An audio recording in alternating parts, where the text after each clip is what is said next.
Attention! Alright, private, listen up! Today, we have finally made contact with the wall of Master Duel. As such, we must go and stake our claim for the glory of the Centur-Ion Empire against the enemy. All that training, all that hard work have been prepared for this moment. Things will be easy this time, unlike in the simulation zone. That is why we have provided you with some new weapons for you to try against the enemy. Find your favorite one and give them hell. Now let's get in there, and as always, long live the Centur-Ion Empire! How was that? Was that better? What's going on, my friend? This is SynchroGuy, and the time is finally come. Centur-Ion has finally been added in Master Duel, and I'm so excited. I've been waiting for this for so long. Now, the Centur-Ion archetype for the Master Duel, they're still going to be playing just pretty much how they were in the TCG, only with a few differences. One of the biggest one being that King Calamity is, well, banned in Master Duel, so we can't soft lock our opponent's which, unfortunate, but you know, it's what it is. Luckily, we do have our next best options, which are basically Cosmic Blazer Dragon and Red Supernova Dragon, although you might be going to Blazer more often in this case. But the other biggest challenge when it comes to Master Duel for this archetype is definitely got to be Maxi. It's not that they can just Maxi on our turn, but they can also Maxi during their turn when we try to go for the Crimson Dragon play on their turn. If we don't have an out for the Maxi, it's gonna be rough. But you know what? We're still into the fiery pits of hell, so let's do this. Be sure to stick around towards the end for not just one but two deck profiles, or you can click on the timestamp below and just skip ahead towards them. And as always, don't forget to hit that like button, comment down below, and be sure to subscribe so you get more doses of Yu-Gi-Oh goodness. Alright, let's get into the replays. Alright, for this first replay, we're going to be going first, and we're going to be playing against Cash here, and I'm just going to be showing you the basic Centur-Ion combo play that you probably already know. We'll Nomos out Primera, get the field spell, so that way we have all the combo pieces that we need. Special summon out Yugioh. They're going to drop Max C, but thankfully we have Ash Monster to stop that, and we try to use Yugioh's effect, but unfortunately have Imperm. Alright, but I will say one cool thing about that was that Yugioh's effect, heck, despite the fact she was negated, she still remained level 8, and that's kind of important a bit because, well, when a monster special summons itself and changes its level, typically what happens is that when its effects get negated, its level goes back to original value. But the reason that Yugioh's level stayed at level 8 is mostly because when that happened, she was a continuous trap, not a monster. So I guess, you know, it plays around that, so so that was cool. So despite our Yugioh getting negated, hey, she still remained level 8, and we can still go into our basic combo play. So that, you know, that's really cool. Our opponent here tries to activate Dimensional Future, but despite the fact that Banshee effects are detrimental to some decks, for our deck we are able to play around it, thankfully, since our big synchro monsters can easily get back our banished Centur-Ion monsters, which is really cool. And here we go into Blazer Dragon. They're gonna try to stuff summon Unicorn, but we're gonna negate that because we don't want them to get any possible like search effect off of it. I mean, sure, that's leaving them an extra empty board horse so they can special summon another one if they had one, but you know what? We have to take our chances here, so yeah. They attack with Ogre mostly just to try to mess with us a bit, but you know, hey, we still survive, and because we did, we now get back a Centur-Ion monster from the banishment, and we get Blazer Dragon back. They're gonna try and use their continuous trap, but we're gonna stop that because we don't want to deal any more Centur-Ion monsters than we already need to. But overall, because mostly we got our play syntax, so we're gonna go straight into our main combo play once again. And here we're just gonna special summon out Crimson Dragon once again, and from here we're gonna special summon out into a second copy of Blazer Dragon. Let's go! And from here, this is pretty much this game because our opponent doesn't have really much, and we have, well, 2 Blazer Dragons and our combo play to go into something like a Final Sigma or Red Supernova in need be. So yeah, this is just pretty much this game. Hey, my opponent's passes, and here we're just gonna go straight for the game. I never thought I'd see that we get to summon out Blazer Dragon, and I'm glad to be here. Yes. Alright, on to the next replay. Alright, for this last replay, we're gonna be going first against Fire King. Hey, and yeah, so I'm just going to quickly do a fast forward because just doing this typical stand play. Oh, but the only thing I want to show you now is, like, of course, Max C. Hey, like, yeah, like, Maxi can be very problem. Thankfully, we had cross out Disney to try to stop it, help it. And for here, we'll sell with the Primera, and then to Judea, go into Gargoyle number 2, Synchro to Alexia, and then we'll just search out how one of our Centur-Ion track cards while getting the Gargoyle bag. Yeah, so we have extra fallout for next turn. Nice. And then for here, we'll set the Primera, and then yeah, things should be looking good so far. I mean, we've got our Centur-Ion play, and we've got some has to really disrupt our opponent. Now here, I got a little bit too trigger happy here, like as soon as they hit the Empire's turns, like I should have waited till they committed another card of body on board before I did that. Now that's an error on my part. All right, and also you saw they had a second Maxi. Crap. And this is what I mean, how Maxi can be it's one of the biggest, can be a big threat to this archetype, because if we go for our Crimson Dragon during our opponent's turn, we're giving them like a potentially, just like 2 to 3, it's like 3 to 4 extra draws, and that can be very tough.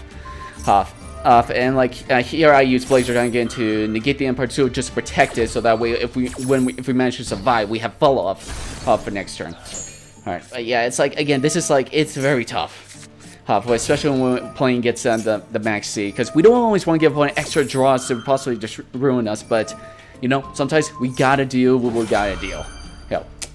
Here they're gonna use the channel, let's see, I believe it was Cordia, my bad. Yeah, to try to negate it, but they have the Skyburn to pop it, so our Emperor misses. And they pop our Constituent Trap, but that's fine because we can still use his Graveyard effect to bring back the Elixir if they manage to get rid of it. And if that happens, and if we do, well, we get to another free search off of Elixir because her effect triggers on special summon, not synchro summon. And here, like, I dropped Maxi, so now now I'm throwing them to potentially mess with them, and they tend to go through with all of this.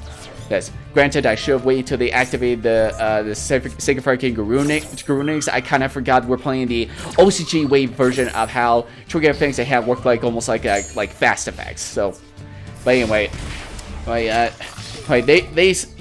started going to battle phase to try to mess with us, and I here use my trap to try to protect, but then my next mistake, forgot about the Sanctuary quick effect to Xyz summon upon me special summon a monster. So yeah, I thought I was protecting myself a bit, but no, this is gonna hurt a bit. Yeah, but that's fine because overall we're still able to survive, and that's the main thing. We just have to be able to survive into our next turn, so that way we can try to keep doing our plays and try to mess with our opponent. And also, since we survive, we now get Blazer Dragon Band, which means we have a potential to really try to make sure our main play goes through. And here they drop effect failure, but you know what? We're gonna let that go through this time because we have another way to get rid of the Garunix without having to worry about its effect, thanks to the Jewish Worm. And this is kind of one of the things you can play with Centur-Ion ones with Bystials, because with the Bystial monsters, you can potentially give yourself extra buys to really put more pressure on board, because Centur-Ion deck can't really forcefully OTK straight away. But thankfully, with all that this was pretty much, as I said, with the Bystials, we can potentially really threaten to OTK our opponents. So our opponent just saw the writing on the board and decided to surrender. Alright, let's get into the deck profiles. Alright, and here's the first deck profile, the Bystial version. So for this deck, I'm playing 3 copies of Effect Veiler, 3 Maxi, 1 Ringo one, I'll talk about that in a bit, 3 Ash Blossom, 3 Primera, 3 Judea, 1 Magnuma, 1 Druid's One, 1 Baldrake, 2 Lebellion, 1 Emeth the 6, 1 Gargoyle 2, 1 Nibiru, 3 stand-up Centur-Ion, 1 Branded Regain, 2 Call by the Grave, 1 Cross-Side Designator, 3 Emblem Oath, 1 Centur-Ion Bonds, 1 Wake Up Centur-Ion, 3 copies of Imperm, and 1 copy of Phalanx. Then for the extra deck, we're playing 1 copy of Axel Synchro Stardust Dragon, Baronade Floor, Bystial Dispatcher, 1 copy of Chaos Intro, 2 copies of Constant Blazer Dragon, 1 Geometric Final Sigma, 1 Red Supernova Dragon, 1 Crimson Dragon, 2 Legia, 1 Elixir, 1 Zeus, 1 Typhon newly added to Master Duel, and 1 SP Little Knight. Now, real quick to explain why the Yugioh Worm is here. The idea is that with him and with the Bystial monsters, it's supposed to give you access to the Centur-Ion engine when you don't open it. So the idea is that if you have Yugioh Worm and the Libellion, what you do is like you use Libellion to search out any one of your Bystial monsters, probably preferably Magma. Central on the Magma, normal summon out the Yugioh Worm, then tune them together, have that you go to XL Synchro Star and Dragon, use this effect to bring back the Yugioh Worm, then Synchro Summon into any level 10 Synchro monster, most likely the Bystial Dispatcher, then trigger Yugioh Worm's effect to Central Summon out the token, which you can use as a tutor monster for a Synchro Summon, then use those to go into your Elixir, and from there you have access to your Centur-Ion engine. I will say though, I'm probably not the biggest fan of Yugioh Worm in this deck because of the fact that, well, if we have access to our Centur-Ion engine, well, it's kind of almost like just not really needed most of the time. My biggest issue is that it's like Yugioh Worm has to eat up your normal summon. Like, yes, he has a special summon effect, but there needs to be a non-effect monster on the board, and that's not always going to be the case because we don't really have any way to do that besides like Nibiru, but that's going to be for we got to drop that during our opponent's turn. Not really good for going first. We don't have a lot of ways to perform a bunch of normal summons, so Yugioh Worm just eating up your normal summon might be kind of detrimental if we want to use it to something else, something like Primera or Chudea, which would be more beneficial. Overall, I'm not sure about this version of the deck, but you know, it can still be very good because with the Bystial monsters, again, you got extra bodies aboard to really put pressure on the opponent, and plus you can potentially really screw with your opponent if they're playing Dark Deck, like say the newly inclusion of Yubel running around. Or if you're playing against a Tillaments, you can potentially banish those. So yeah, like I'm not sure I'm the biggest fan of the Bystial version, but it can still be very good, so maybe I'm wrong about this. Alright, well, let me show you my favorite version of this deck. Alright, and here's possibly my favorite version for this archetype. Alright, the pure, or I guess you say the super poly version. For this one, I'm playing 2 copies of the Effect Veiler, 3 Max C, 3 Ash Blossom, 1 Ghost Spell, 3 Primera, 3 Chudea, 1 Emeth 6, 1 Gargoyle 2, 1 Nibiru, 2 Talents, 1 Pawn Prosperity, 1 Thrust, 1 Synchro Rumble, which we could search off of the Crimson Dragon, and 3 Setup Centur-Ion, 2 Super Poly, 2 Call by the Grave, 1 Cross Out, 3 Emblem of Oath, 1 Bonds, 1 Wake Up Centur-Ion, 2 copies of Imperm, 1 Phalanx, and 1 Awakening. Now, I know you're probably thinking, why I'm only playing 2 Imperms? Like, I really want to try out this True Awakening one because I think it's potentially be very good, especially when, you know, things, because again, we want to try to survive into our next turn if we go first. And if we don't have a way to try to really stop our opponent most of the time, it's going to be rough because I've had moments like Phalanx, and they sometimes are able to just like play around at times, and like it can be it's kind of tough. So being able to really put the brakes on our opponent to make sure we slip to see another turn, to me, I think that's very, very helpful. So I've been just trying this out. I'm still trying to figure out like where I could possibly put back in like a 3rd Imperm. So don't get me wrong. I'm not saying 2 Imperm is better than 3 Imperm. That is not what I'm saying. Hey, I'm just still trying to figure this deck out for the Master Duel.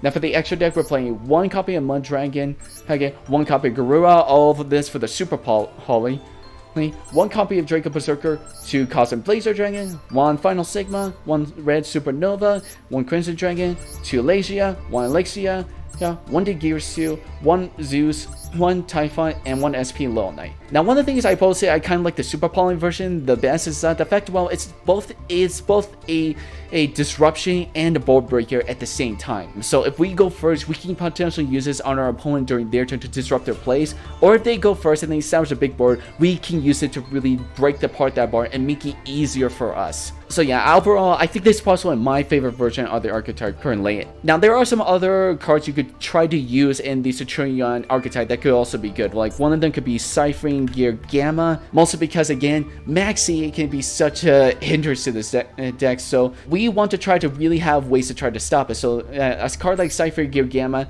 can actually be kind of helpful if they drop the Max C. For this, I'm not too sure because this will only come up if they drop the Max C when we try to use our Centur-Ion, perform our Centur-Ion combo when we stash someone that has a continuous shot and don't control any monsters. So again, I'm not too I'm not too set in stone on this Gamma one, but it's still something to consider. Another good option you can also do is also Baguska.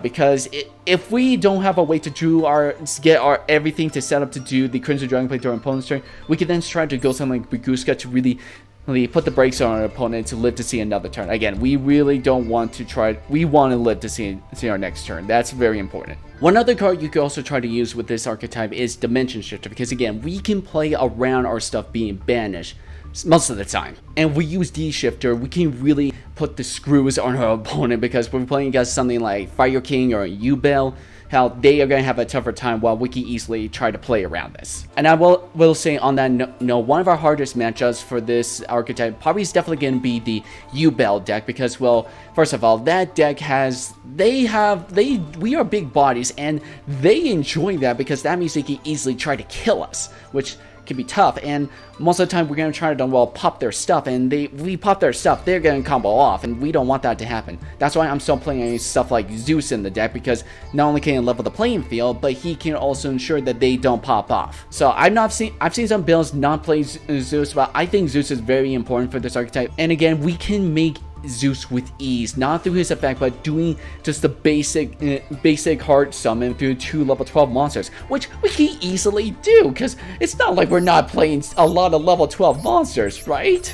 Overall, this is what I currently have for the Centur-Ion deck. So whether you prefer the Bystial version or the Super Poly version, you know, that's up to you. Pick your poison, but give it a try. This is so much fun, and the challenge is like, whew. Challenge is tough, but you know what? When you prevail, it is so good. I'm gonna keep playing with this deck some more, so probably expect to see a future update to this build in the coming future. Anyway, my friend, thank you so much for watching, and I hope you have /had an awesome day today.